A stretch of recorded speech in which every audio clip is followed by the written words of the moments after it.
ನಮಸ್ಕಾರ ವೀಕ್ಷಕರೇ, ನಮ್ಮ ಯೂಟ್ಯೂಬ್ ಚಾನೆಲ್ಗೆ ಸ್ವಾಗತ.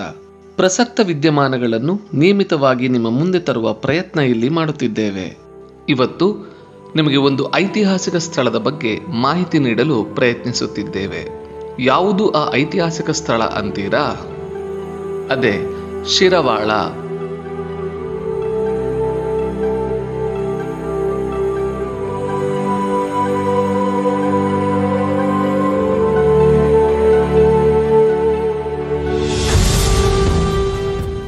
ಬನ್ನಿ ಸ್ನೇಹಿತರೆ, ಶಿರವಾಳದ ಬಗ್ಗೆ ಮಾಹಿತಿಯನ್ನು ಪಡೆದುಕೊಳ್ಳೋಣ.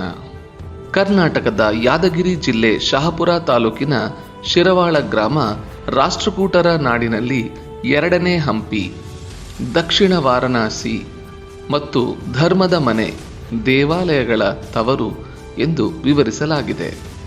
ಶಿರವಾಳ ದೇವಾಲಯಗಳು ರಾಷ್ಟ್ರಕೂಟದಿಂದ ಕಲ್ಯಾಣಿ, ಚಾಲುಕ್ಯ ಮತ್ತು ಕಳಚುರಿಯ ಅವಧಿಗೆ ಪರಿವರ್ತನೆಯ ಹಂತಕ್ಕೆ ಸಂಬಂಧಿಸಿವೆ. 1000 ವರ್ಷಗಳ ಹಿಂದೆ ಉತ್ತರದಲ್ಲಿ ನರ್ಮದಾ ನದಿಯಿಂದ ದಕ್ಷಿಣದಲ್ಲಿ ಕಾವೇರಿಯವರೆಗೆ, ಪಶ್ಚಿಮದಲ್ಲಿ ಅರಬ್ಬಿ ಸಮುದ್ರದಿಂದ ಪೂರ್ವದಲ್ಲಿ ಆಂಧ್ರದವರೆಗೆ ವ್ಯಾಪಿಸಿರುವ ಭವ್ಯವಾದ ಸಾಮ್ರಾಜ್ಯವು ಇಂದಿನ ಮಾನ್ಯಖೇಟಾದಲ್ಲಿ ತನ್ನ ರಾಜಧಾನಿಯೊಂದಿಗೆ ಪ್ರವರ್ಧಮಾನಕ್ಕೆ ಬಂದಿತು.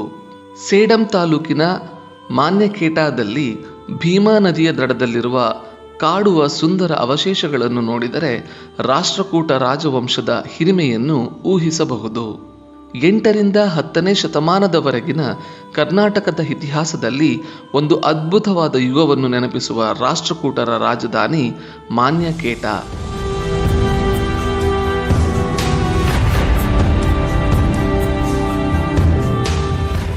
ರಾಜ ಅಮೋಘ ವರ್ಷ ಬೀದರ್ ಬಳಿಯ ಮಯೂರ ಖಂಡಿಯಿಂದ ಇಲ್ಲಿಗೆ ರಾಜಧಾನಿಯನ್ನು ಸ್ಥಳಾಂತರಿಸಿ 64 ವರ್ಷಗಳ ಕಾಲ ಇಲ್ಲಿ ಆಳ್ವಿಕೆ ನಡೆಸಿದ್ದನು. ರಾಷ್ಟ್ರಕೂಟರು ಸಾಹಿತ್ಯದ ಮಹಾನ್ ಪೋಷಕರಾಗಿದ್ದರು ಮತ್ತು ರಾಜನು ಕನ್ನಡದ ಮೊದಲ ಶಾಸ್ತ್ರೀಯ ಕೃತಿಯಾದ ಕವಿರಾಜ ಮಾರ್ಗವನ್ನು ಬರೆದನು. ಮಾನ್ಯಖೇಟಾದಲ್ಲಿ ರಾಷ್ಟ್ರಕೂಟರ ಹೆಚ್ಚಿನ ಮಾಹಿತಿಗಳನ್ನು ಶಾಸನಗಳ ಮೂಲಕ ಸಂಗ್ರಹಿಸಲಾಗಿದೆ. ಆದರೆ ಅವರು ಈ ಪುಟ್ಟ ಪಟ್ಟಣದಿಂದ ಬಹುತೇಕ ಎಲ್ಲ ದಕ್ಷಿಣ ಮತ್ತು ಪಶ್ಚಿಮ ಭಾರತದ ಕೆಲವು ಭಾಗಗಳನ್ನು ಆಳಿದರು ಎಂದು ನಂಬಲಾಗಿದೆ. 10ನೇ ಶತಮಾನದ ಅಂತ್ಯದವರೆಗೆ ರಾಷ್ಟ್ರಕೂಟರ ಉತ್ತರಾಧಿಕಾರಿಯಾದ ಕಲ್ಯಾಣಿ ಅಥವಾ ಪಶ್ಚಿಮ ಚಾಲುಕ್ಯರ ಆಳ್ವಿಕೆಯಲ್ಲಿಯೂ ಮಾನ್ಯಖೇಟ ತನ್ನ ವೈಭವವನ್ನು ಉಳಿಸಿಕೊಂಡಿದೆ. ನಂತರ ಅದು ಬಹುಶಃ ಲೂಟಿ ಮಾಡಲಾಗಿದೆ.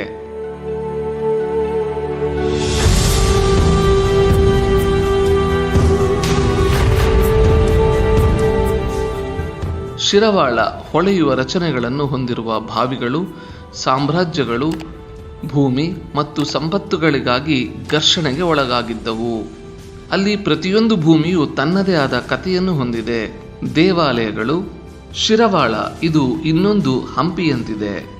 1985ರಲ್ಲಿ ಸನ್ನತಿಯಲ್ಲಿ ಭೀಮಾ ನದಿಗೆ ಅಡ್ಡಲಾಗಿ ಬ್ಯಾರೇಜ್ ನಿರ್ಮಿಸುವ ಮೊದಲು ಈ ಪ್ರದೇಶದ ಪ್ರಾಥಮಿಕ ಸಮೀಕ್ಷೆ ನಡೆಸಲು ಸರ್ಕಾರ ಅಧಿಕಾರಿಗಳನ್ನು ನಿಯೋಜಿಸಲಾಗಿತ್ತು. ಅವರು ಶಿರವಾಳವನ್ನು ನೋಡಿ ಬೆರಗಾದರು. 1987ರಲ್ಲಿ ವಿವರವಾದ ಸಮೀಕ್ಷೆಯನ್ನು ನಡೆಸಿದಾಗ ಶಿರವಾಳವು ಸಿದ್ಧಲಿಂಗೇಶ್ವರ ದೇವಸ್ಥಾನ, ಸುಜ್ಞಾನೇಶ್ವರ ದೇವಸ್ಥಾನ, ನಂದಯ್ಯ ದೇವಸ್ಥಾನ, ನನ್ನಯ್ಯ ದೇವಸ್ಥಾನ, ಮಲ್ಲಿಕಾರ್ಜುನ ದೇವಸ್ಥಾನ, ಈಶ್ವರ ದೇವಸ್ಥಾನ ಮತ್ತು ಕದಂಬೇಶ್ವರ ದೇವಸ್ಥಾನ ಸೇರಿದಂತೆ ರಾಷ್ಟ್ರಕೂಟರ ಕಾಲದ ಸ್ಮಾರಕಗಳ ದೊಡ್ಡ ಗುಂಪನ್ನು ಹೊಂದಿದ್ದು ಕಂಡುಬಂದಿದೆ.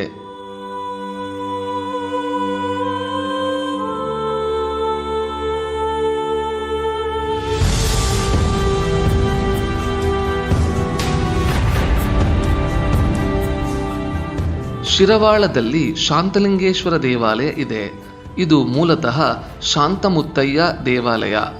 ಇವರು 12ನೇ ಶತಮಾನದಲ್ಲಿ ಸಂಚಾರ ಮಾಡುತ್ತಾ ಈ ಊರಿಗೆ ಬಂದು ಇಲ್ಲಿ ತಪಗೈದದ್ದು ಕುರುವಾಗಿ ಇದ್ದು ಶಾಸನಗಳೂ ಸಿಕ್ಕಿವೆ. ಈ ಶಾಸನಗಳಲ್ಲಿ ಶಾಂತಮುತ್ತಯ್ಯ ಅವರ ಪುತ್ರ ರೇವಣದೇವಯ್ಯ ಅಂದರೆ ಶಿರವಾಳದಲ್ಲಿ ಶಾಂತಲಿಂಗೇಶ್ವರ ದೇವಾಲಯ ಇದೆ. ಇದು ಮೂಲತಃ ಶಾಂತಮುತ್ತಯ್ಯ ದೇವಾಲಯ. ಇವರು 12ನೇ ಶತಮಾನದಲ್ಲಿ ಸಂಚಾರ ಮಾಡುತ್ತಾ ಈ ಊರಿಗೆ ಬಂದು ತಪಗೈದುದರ ಕುರುವಾಗಿ ಇಂದು ಶಾಂತಲಿಂಗೇಶ್ವರ ದೇವಾಲಯವಿದೆ. ಇಲ್ಲಿ ಶಾಸನಗಳೂ ಸಿಕ್ಕಿವೆ.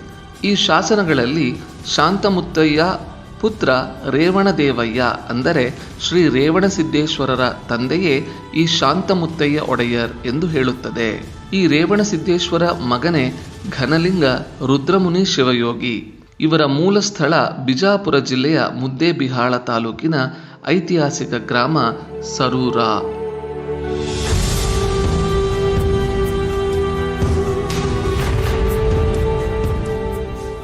ಶಿರವಾಳ ಹೆಚ್ಚಿನ ಸಂಖ್ಯೆಯ ದೇವಾಲಯಗಳನ್ನು ಹೊಂದಿರುವುದನ್ನು ಪರಿಗಣಿಸಿ ಇದನ್ನು ಸಾಮಾನ್ಯವಾಗಿ ದಕ್ಷಿಣ ವಾರಣಾಸಿ ಮತ್ತು ಧರ್ಮದ ಮನೆ, ದೇವಾಲಯಗಳ ತವರು ಎಂದು ವಿವರಿಸಲಾಗಿದೆ.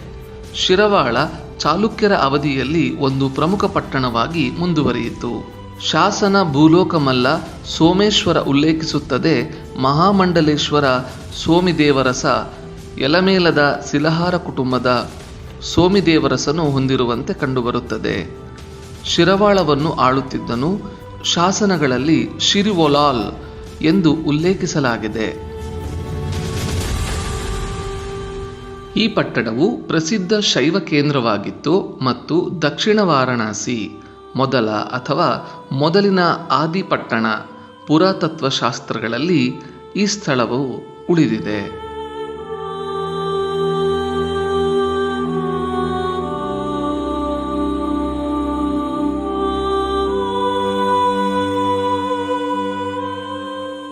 ಪುರಾತತ್ವಶಾಸ್ತ್ರದಲ್ಲಿ ಸ್ಥಳವನ್ನು ಸೂಚಿಸುತ್ತದೆ. ಸರಿಯಾದ ಉತ್ಖನನವನ್ನು ನಡೆಸಿದರೆ ಅವಶೇಷಗಳ ಅಡಿಯಲ್ಲಿ ಅಡಗಿರುವ ಇನ್ನೂ ಅನೇಕ ಐತಿಹಾಸಿಕ ನಿಧಿಗಳು ಬೆಳಕಿಗೆ ಬರಬಹುದು ಎಂದು ಆ ಸಮಯದಲ್ಲೇ ತಜ್ಞರು ಹೇಳಿದ್ದರು.